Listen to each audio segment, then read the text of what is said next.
The child was born who couldn't sit still. 86 years later with no regret. You know that man can't sit still yet. The Great Depression couldn't get him down. He worked for his dad's store in town, collecting money in small amounts for poor whites and blacks in their furniture accounts. Stetson Kennedy wants us all to be free. Stetson Kennedy wants us all to be free.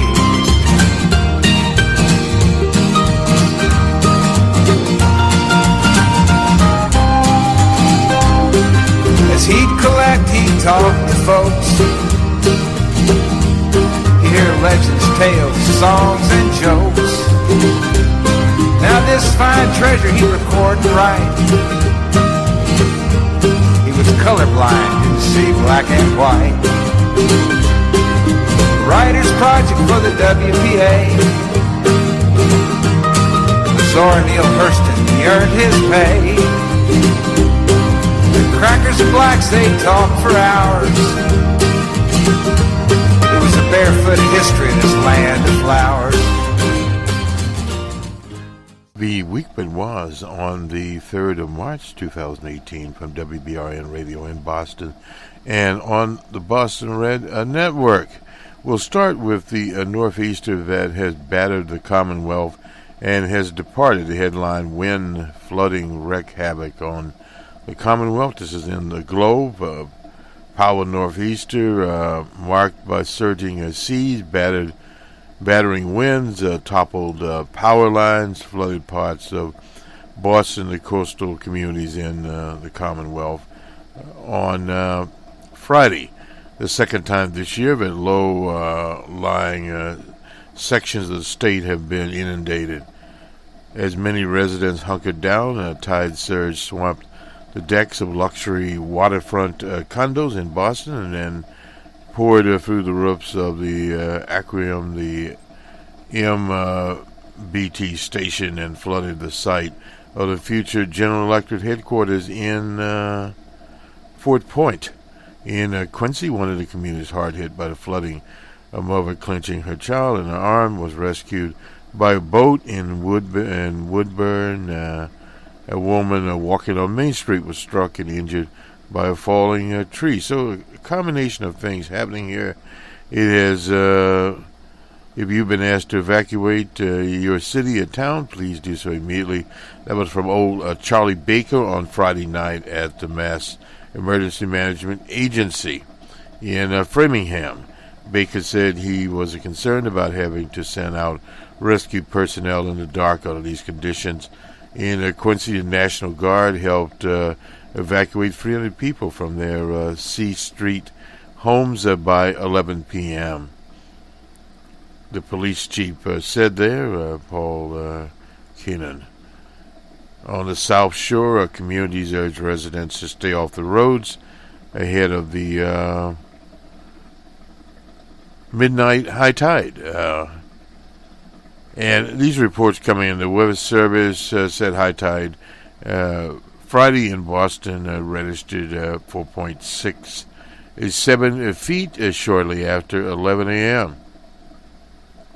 And this was actually a repeat of what happened in January. The hardest hit areas in Boston, the downtown waterfront, the low-lying sections of Dorchester, East Boston, outside the city of South Shore, including Quincy, Mansfield, and Hull. And as we sort of run around here, Winthrop firefighters rescued 15 people. Not as bad as it could have been, actually. Amtrak suspended rail service from D.C. to Boston.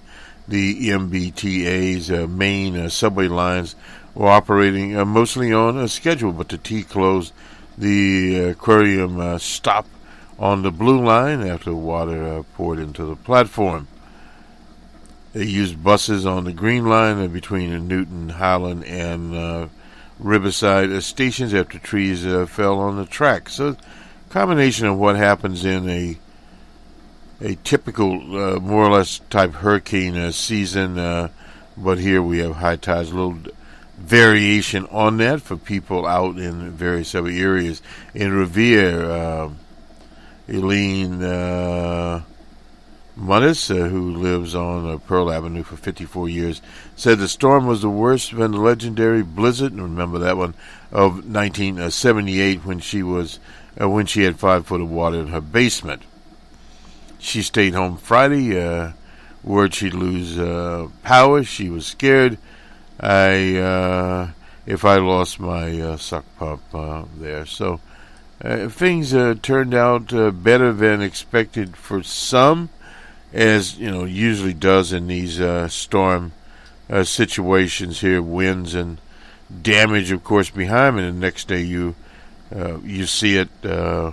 There are pictures of people literally in boats here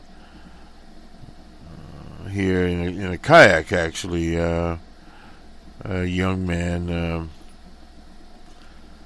heading down the fairways and byways. Other pictures here of rescuers.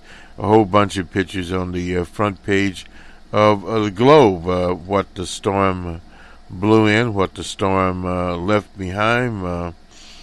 And pretty much that is as they say, summary of what happened there. Some that did experience these hurricane force winds. That is the big part of it. We'll leave it now and we'll have Uncle Carl here later to Pew.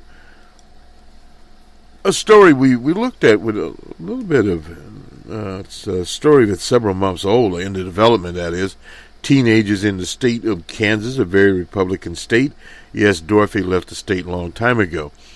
But nonetheless, these teenagers are running for governor.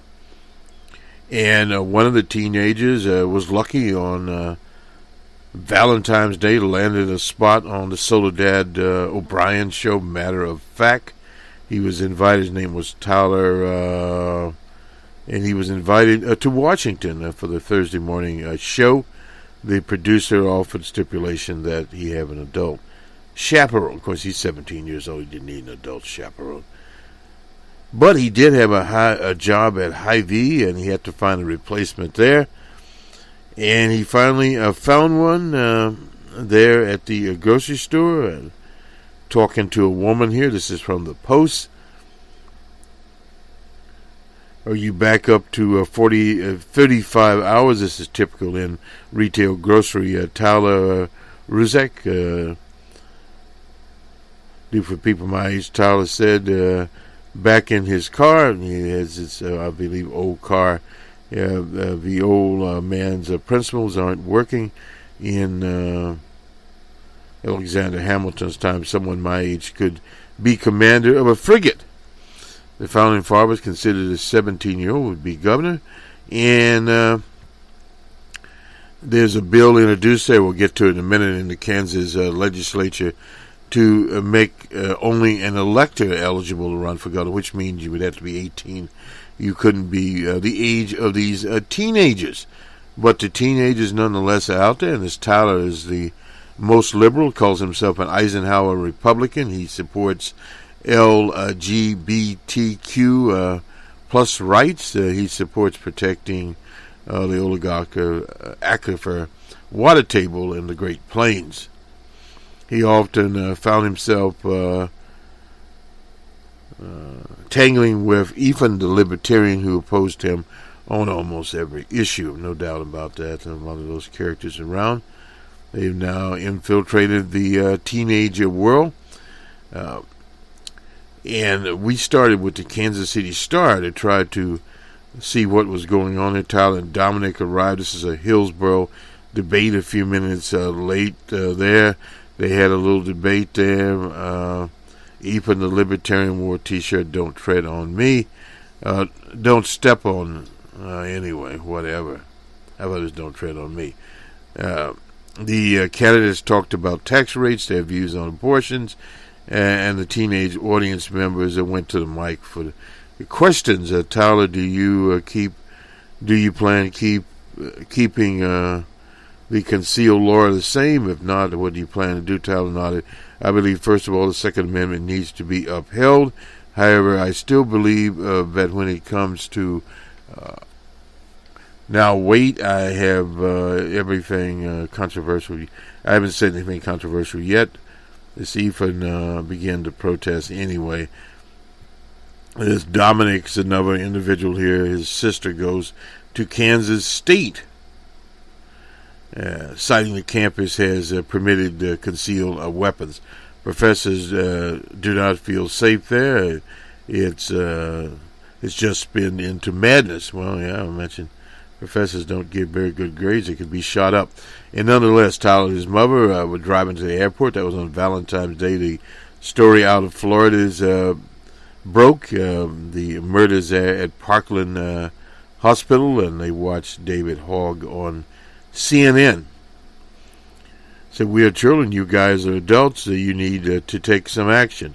These were videos of bloody bodies on Snapchat, and Tyler was putting on his blazer and going to the newsroom for Soledad O'Brien.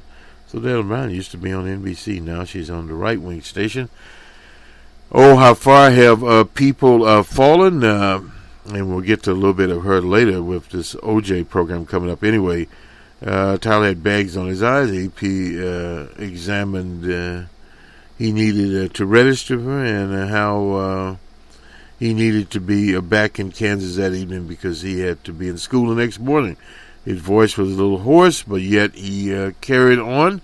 This is by Marcia Hesse. Hesse is the person that wrote this article on the 2nd of March. Nonetheless, a state representative here his name is Bill Carpenter, explains his legislation on, we'll go to this, on the governor's age limits. Here we go. This is from the Kansas City Star.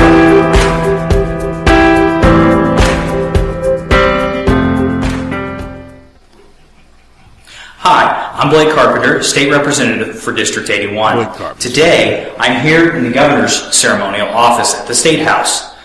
In order to sit in this chair, you have to first get elected. But as of right now, there's no qualifications for individuals who do run for this office or any of the other heads of state positions as well.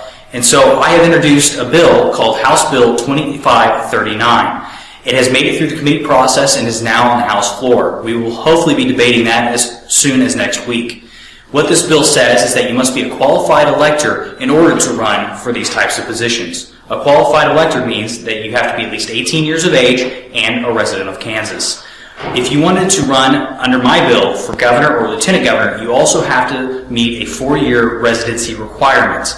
And so this means that you have to at least live in the state of Kansas for 4 years before running for office. I think that what this does is it makes it to where you have the best interest of Kansas at heart. The implementation date for this bill is on January 1st of 2019. The reason why I said for that date is because there's already people who have said that they want to run for the office of governor who do not match the specific criteria that we currently have. And so instead of changing the rules of the game in the middle of the election process, I wanted to make sure that it's fair for everybody and that we do not disenfranchise anybody. But after January 1st, if this bill goes into effect, the rules will then apply for future elections. And so I want to encourage everybody, all citizens, to run for these offices and serve their communities. Thank you. That's an interesting commentary by a Carpenter there. But the bill would not take effect till 2019. Thus, these young people running will be able to run. Some actually will turn 18 and be able to vote for themselves. This would be a very interesting situation because in Florida, young people in high school, and we need to remember, young people that are in high school now in 2018, many of those young people in the summer and in the fall will turn 18. They'll be qualified electors in their communities. And also, young people that are in high school now, say 16 years old, will be qualified electors in 2020. So a very large population coming there. We'll get to the pew and we'll talk about millenniums, etc. In that particular broadcast. Let me just move on here to OJ. This is back to, it's called The Last Confession, evidently some lost audio tape. It will air, it's on scene back 10 years ago, 2006, a 2-hour special, OJ The Lost Confession, at 8 p.m. Eastern Time on Sunday, March the 11th.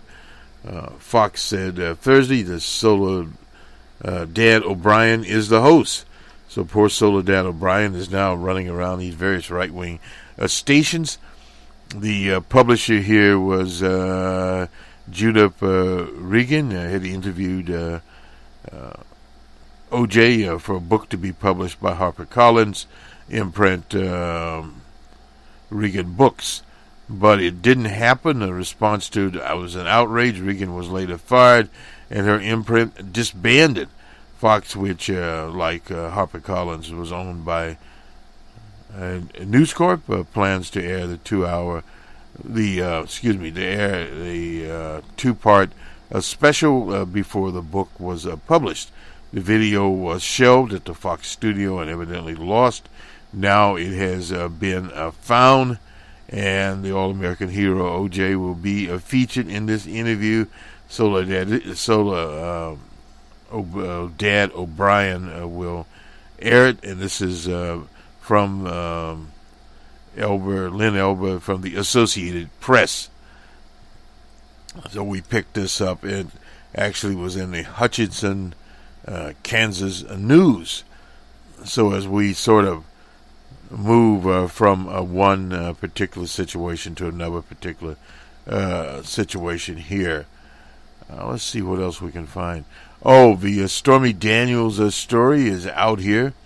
She was going to cancel her agreement. That was for $130,000. She only got about half of that with the DJ Trump people. A story in the Washington Post here about protesters gathering at the Trump Towers.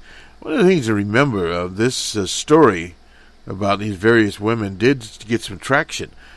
Trump told his supporters on the 17th of October in Green Bay, Wisconsin, the media is trying to rig the election by giving credence, and this is so true, by giving credence to false stories that have no validity and make the front page.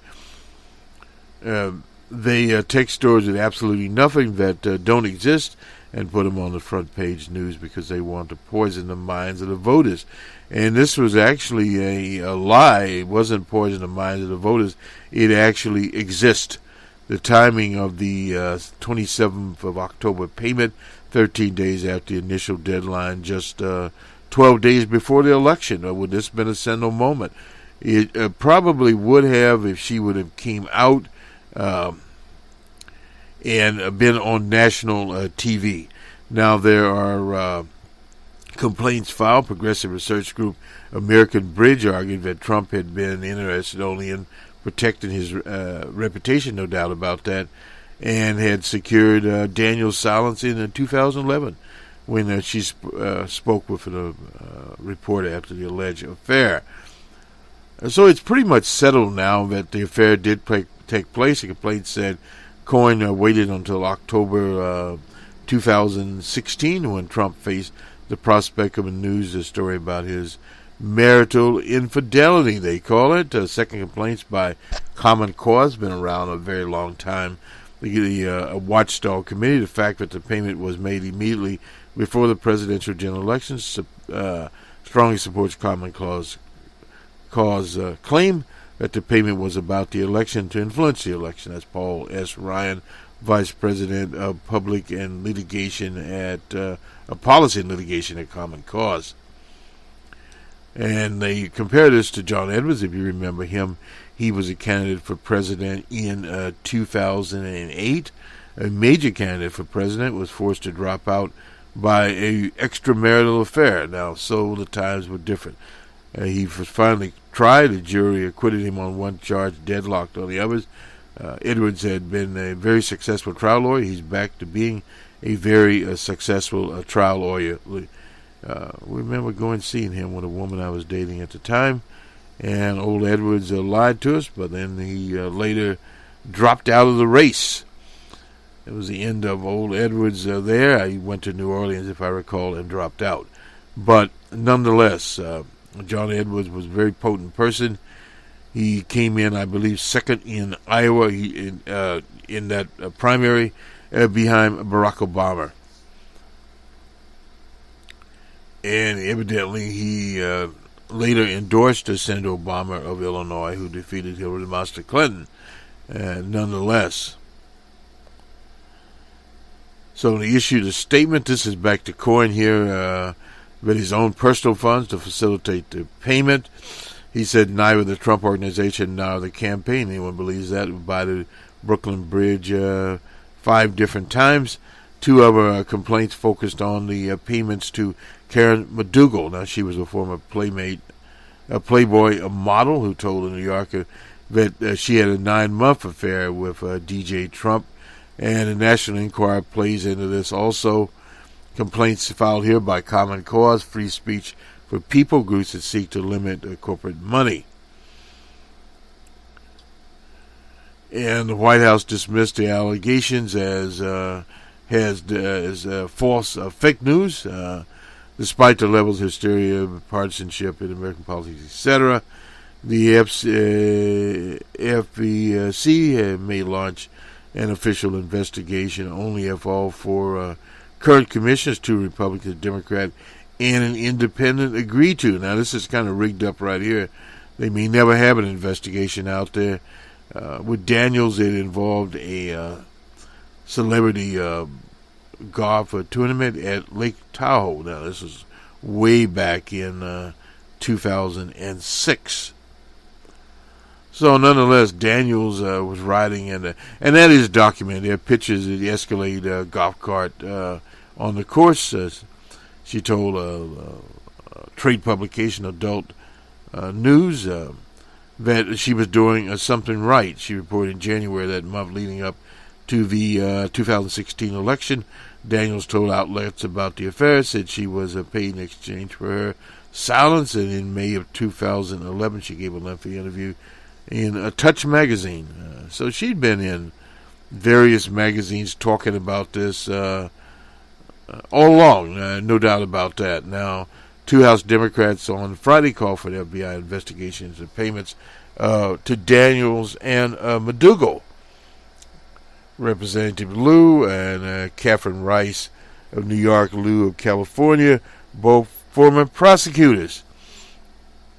Evidence of moral failings of the president. Well, I don't know where that'll go, but they can try it anyway. Something to do, as they say here. Let me just get this Zinke story in here. Old Zinke evidently wanted to postpone lease sales near New Mexico's Chico Canyon. Chico Canyon there is sacred tribal site in northwestern New Mexico. Saying a detailed analysis of more than 4,000 cultural sites will be done before the lots are designated for auction. The proposed sale included 25 parcels covering 4,433 acres. I'm not sure how many hectares it is within New Mexico's Rio River and San Juan and Sandoval counties. These are counties in New Mexico. And it's drilling near a UNESCO World Heritage Site could damage prized cultural artifacts. More than 450 protests were filed against the action. And the tribe sent a Utah there, etc. Theodore Roosevelt himself, the Rough Rider, designated Chico Canyon, which is owned and operated by the National Park Service, as a national monument under the Antiquities Act of 1907. As far back as they go, period. The old Pueblo Council of Governors passed a resolution in September calling on the Interior Department to complete an ethnographic study of cultural landscapes within the greater Chico region, describing the area as a center of Pueblo and a cultural and economic life where Pueblo people built great houses, astronomical observation sites, ceremonial, etc. there. The BML field office in the Bureau of Indian Affairs Navajo Regional Office began review. This is in 2016 of how to manage the resources of public and tribal lands in northwestern New Mexico. Now, this is Robert McAree,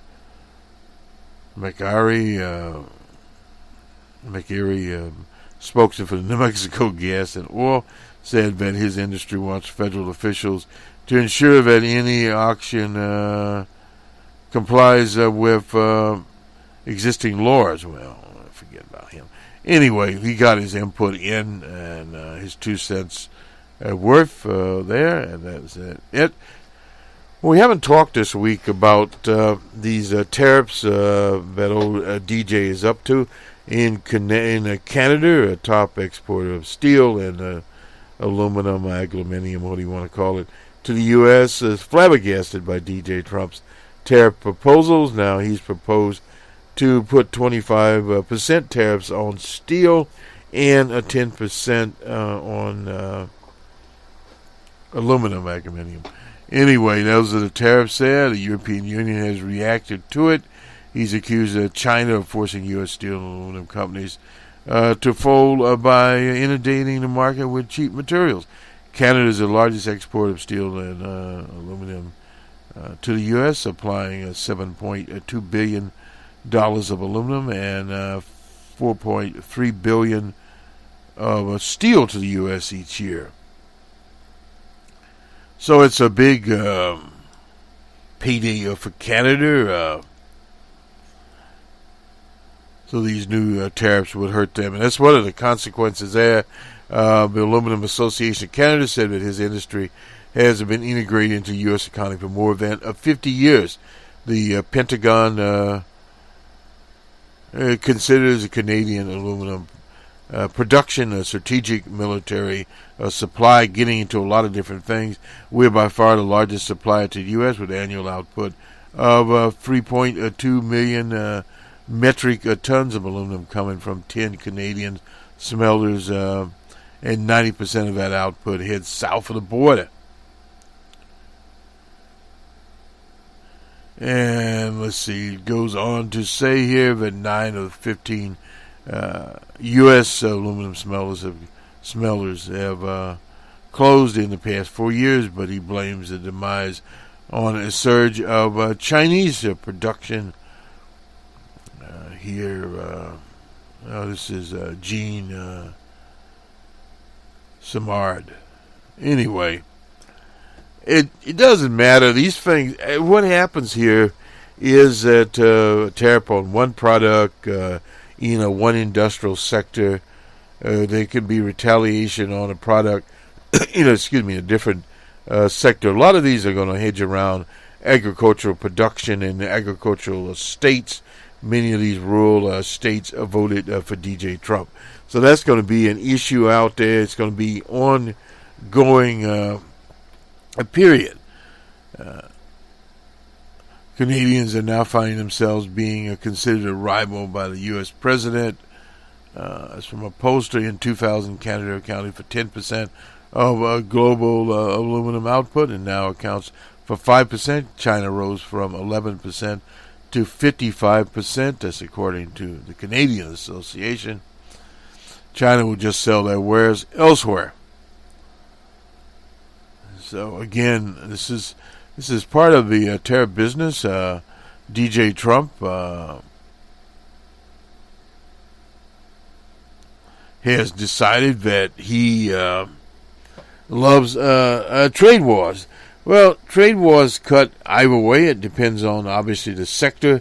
For the agricultural community, agribusiness primarily, soybeans, etc., the Cargills of the world, what have you, their business would be adversely affected by these tariffs there. And already in Brazil, they have a steel industry there. And some of their marketing and stock prices went down. Incidentally, we have numbers, man. We'll be talking about these issues. The new Fed chair, Jerome Powell, has testified on the Humphrey Hawkins. We'll have that also on Numbers Man here on these same networks. Let me get to the other part here. We'll get to Uncle Carl. We're trying to cut these a little bit shorter. Oh, and we'll say happy birthday to Harry Carey. His birthday was on March the 1st. Harry Carey was born in 1914 in St. Louis, Missouri, and he died February 18th, 1998. Went to his funeral. Remember Harry Carey. That's 20 years ago, basically there. Harry has not been with us. So Harry would have been 104 years old had he still been alive. Let me just get to Uncle Carl. Uncle Carl is short and sweet. He's basically talking about the candidacy of Martha McSally. Martha McSally is running for Jeff Flake's seat in Arizona. And he gives us a little historical. We went through this with the people from the Crystal Ball at the University of Virginia. Since World War II, let's see, presidential party has lost House seats in 16 of 18 midterm elections, while the Senate's president's party has broke even or picked up seats in 5 midterms. Only a third of the Senate is up for re-election. Of the 34 Senate seats this fall, 26 are held by Democrats and only 8 by Republicans. Very slim pickings there, as LBJ would say. 10 Democrats are in seats are in states DJ Trump carried. Only 1 Republican senator in Nevada, Dick Heller. And that's a state that Hillary Clinton won. The GOP's best shot to pick up in 5 states by double digits. North Dakota, they always talk about North Dakota. The senator there, Heidi Kant, is a moderate at best. We call it conservative. The next night, he earned, a 36-point victory, 216,000 votes. The representative there, Kerry, received 233,000 votes for his 45-point margin. Now, in 2012, when Hardekamp was and Kramer both won for the first time, she got 161,000 votes, 9/10 margin there. She received. He received, it doesn't really matter, 13.2 margin there. Different ball game altogether between the two.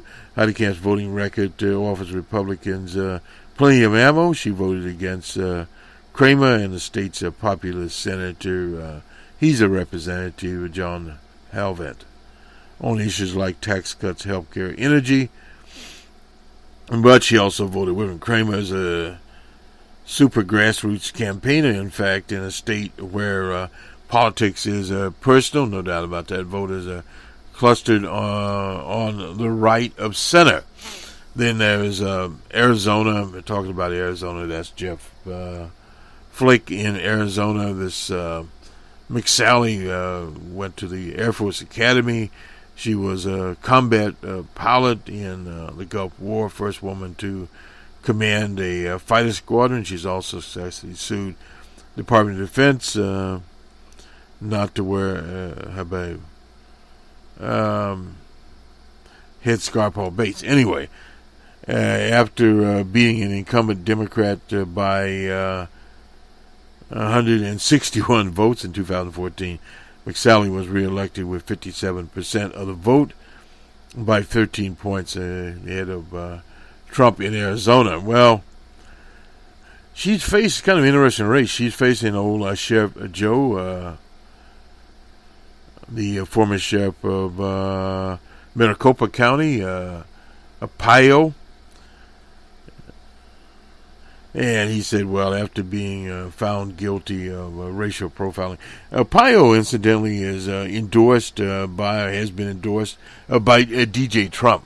Payo was one of few people that went around talking about President Obama's birth certificate. And she also has a chemtrail ward there. So there's two of them in the primary. So basically, the right wing, the conservative vote, and the right and ultra right wing vote, those will be all split up. So it gives her a better chance of coming out of the primary. But with what damage, that is going to be interesting. Flying around Arizona in a T6 trainer she used to instruct members of the Women's Air Force service pilots. I see, in World War II. Anyway, I guess she can fly around in those, but everybody knows Joe Apollo. It depends a lot on here. Old Sheriff Joe was ousted in the Phoenix area. How many votes he can get? Keely Ward, Chemtrail Ward is a stronger vote, but unfortunately they're dividing it up in a half. Depending on how dirty the primary is, we'll look to that. Period. Pew has a study out here. We'll just go with just parts of it. Generation Gap in American Politics. This is on the 1st of March. Generation differences have long been a factor in American politics. This is from Pew, from immigration to race, millenniums, and Gen Xers stand apart for two older cohorts, the baby boomers and silencers. Now, the silencers are an interesting generation. I had to look them up. They were the people born, where many civil rights leaders were there. They were people following the GI generation, roughly born from the mid-20s to the mid-40s. So they're an older generation. Defines them as being from 1920 to 1942, making them 75 to 93 as of this year. So 76. So that would be Harry Carey. Well, Harry's older than them, but anyway, a much older generation, the silencers, the baby boomers, a difference of reflecting generation preferences. First-year job approval for DJ Trump and his predecessor, Barack Obama, different markedly there. By contrast, only slight difference in views of G.W. Bush and Bill Clinton. 27% of the millenniums approve of DJ Trump's performance, while 65% disapprove. Gen Xers, 36%, slightly more, and 57% disapprove of Obama's first year. Millennium, 64% and 55% of the Gen Xers approved of amongst the boomers and silencers. There's less difference in the first year view than of the past two presidents. Both groups expressed positive view of Trump's performance. Then do Gen Xers and silencers, 46% approve as the 44% of the boomers.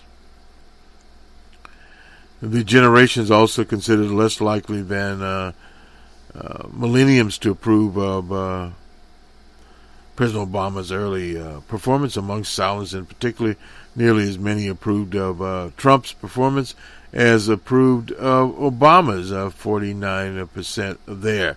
They weren't as old back then as they are now. They were like 65 or so.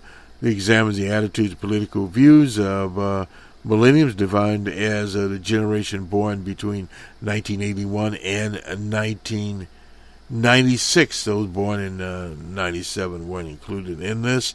They moved around them. A little bit different situation there. And, of course, the boomers are my age and moving on there. One of the questions here between 2016 and 2007, the share of pointing to racial discrimination is the main reason why African Americans couldn't get ahead, increased 14 percentage points among millenniums from 38 to 52%, 11 points among Gen Xers, 29 to 40, and 7 points among boomers. That's kind of interesting there, 29 to 36. Amongst the public, overall, non-whites are more likely than whites to say that racial discrimination is a main factor holding back African Americans. Yet more white millenniums than older whites express this view. Half of white millenniums, any racial discrimination is the main reason, naming it as the main reason there.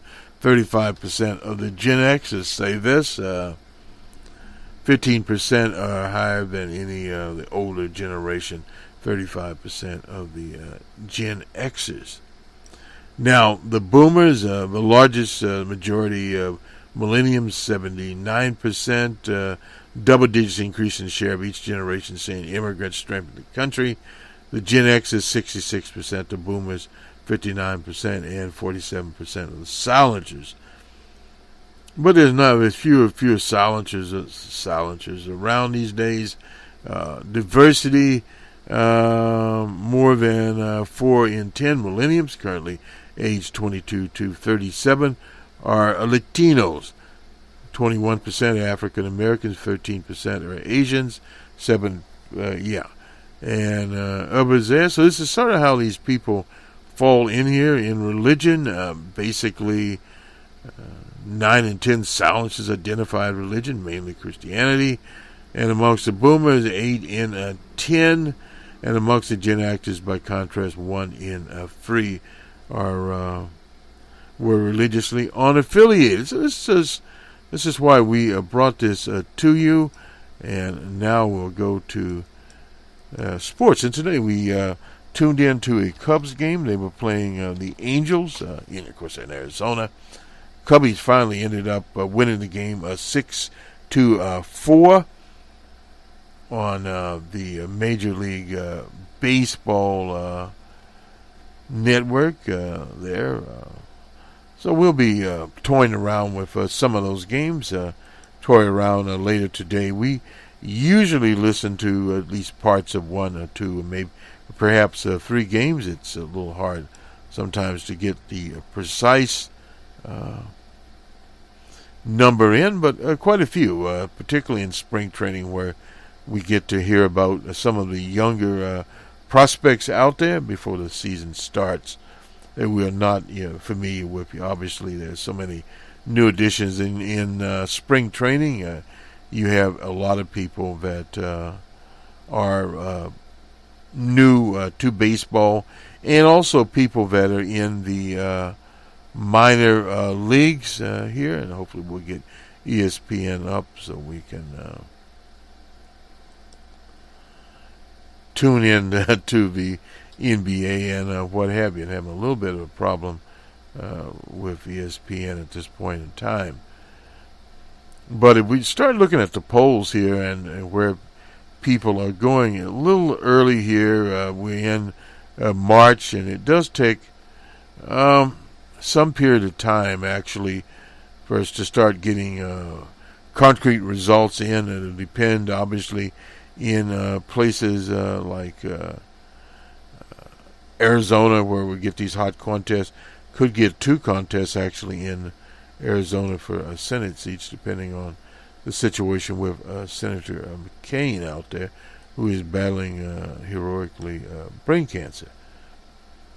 So we have those coming, and we'll look there at that race. And there's some other races in North Dakota. Hydecant has been under pressure for a very, very long time. So thus, if you follow the scenario of Uncle Carl, the Democrats, as far as the Senate is concerned, need to pick up one of these seats that's not necessarily mentioned at this time as flipping. A good chance in Arizona of flipping something there is one of the places they could flip. And then there's also these, like Tennessee, there's a possibility of there that they could actually flip something in Tennessee, which, because Bob Corker is in and out. The candidate down there, Marsha Black, whatever her name is more to the right of Coker in Tennessee, and they have the former governor there supposedly will be running. Governor, I forget his name right now, but anyway, a Democrat that is much more well received there as he was as governor of Tennessee. So it used to be Al Gore's. One of those Senate seats used to be Al Gore's seat. If you can believe that, it's sort of how things have changed, and they continue to change. It's kind of interesting that Uncle Carl gave a very simplistic answers there as far as what he was able to bring up, and it's interesting that Republican primary. Of course, Joe Arpaio, known by everyone, is one of those people that we'll see. In the final overtime, the Pistons were at the Magic 115 to 106. We finally got it up here. The Hornets and 76ers, 76ers 110 to 99. The Warriors and Hawks in Atlanta, Warriors 114 to 109. The Raptors and Wizards in D.C., it was all Raptors 102 to 95. The Mavericks and the Bulls in Chicago, Bulls pulled it out by 8 points, 108 to 100. The Nuggets and Grizzlies, Nuggets 108 to 102. The Pacers and Bucks in Milwaukee, it was Pacers 103 to 96. And the Thunder and Sun in Phoenix, the Thunder did strike lightning there, 124 to 116 for the Sun. And T-Wolves and Jazz 116 to 108 for the T-Wolves. And finally, the Knickerbockers and Clippers in Los Angeles, the Clippers 128 to 105. On we go to baseball. The Pirates and Orioles. Orioles, 10 to 8 in that. Mariners and Tigers. Tigers 8 to 3. The Blue Jays and Twins. Twins 2 to 1 that contest. Atlanta and the Yankees. Yankees 5 to 4. The Red Sox and Cardinals to the Redbirds and the Red Sox. Nonetheless, the Sox came out on the winning end 9 to 6. The Phillies and Rays. Phillies 9 to 2 in that contest. The Nationals and Mets. Nationals 2 to 1. The Dodgers and White Sox battle at 1 point battle. Dodgers 7 to 6 in that. Rangers and Cleveland. Cleveland 9 to 4. Mariners and Brewers. Mariners 4 to 2. The Reds and the Giants. Reds 3 to 2 there. Of course, the Cubbies and Angels, we'd already given that score. The Cubbies had 9 hits, 2 errors. And the Angels, 9 hits, 1 error, 6 to 4. The score, Cubbies, the Royals, and it was a 9-inning game. The Royals and Padres, 3 to 5. I haven't given them yet this year, I don't think. The D-backs and Rockies 15 to 6. It was a clinic. And the Mets and Astros, 7-7 tie on that one. The Mets had 10 hits, 3 errors, and the Astros 9 hits and 2 errors. Oh, well, it's spring training. On to college basketball. Wisconsin, number 2, Michigan State, a 3-point game. Michigan State, 63 to 60. Rutgers and number 8, Purdue. Purdue, 82 to 75 for Rutgers. Penn State and number 13, Ohio State. Penn State pulled it off, 69 to 68. Number 15, Michigan, excuse me, and number 58, Nebraska, 77 to 58 there. Michigan on top. And Rhode Island and Davidson. Davidson pulled that one out, 63 to 61 in Ohio. And Rhode Island's ranked 17 onto the National Hockey operation here. Canadians and Islanders. Canadians 6 to 3 was the final. Sabres and Panthers. Panthers 4 to 1. Devils and Hurricanes. Hurricanes been winning a lot of games lately. 3 to 1. Hurricanes. The Red Wings and Jets. Jets 4 to 3 there. The Jets of Winnipeg pull one off. The Wild and Avalanche. Avalanche have also been winning 7 to 1. Avalanche. The Avalanche of Colorado. The Wild of Minnesota. The Rangers and Flames. Rangers 3 to 1 from New York and the Calgary Flames. The Predators and the Canucks. Predators 4-3 in a final overtime, and the Senators and Golden Knights of Las Vegas. I like that name. Senators 5-4 were there, and the Blue Jackets and Ducks of Anaheim. Ducks 4-2 over the Blue Jackets. This will do it for us. We'll see you on the Monday Morning Quarterback on a Monday morning. And we'll be here with Numbers Man. That's our macroeconomics program. And hopefully we'll get out, we're going to that. That shows how desperate we are. Anyway, nonetheless, with an open source report, we're due for one. This is the 1st of March. I'm not sure we had a February open source report. Anyway, we'll get one out here. Have a good weekend, everyone. We'll see you on a Monday morning on this part of the broadcast. Good day.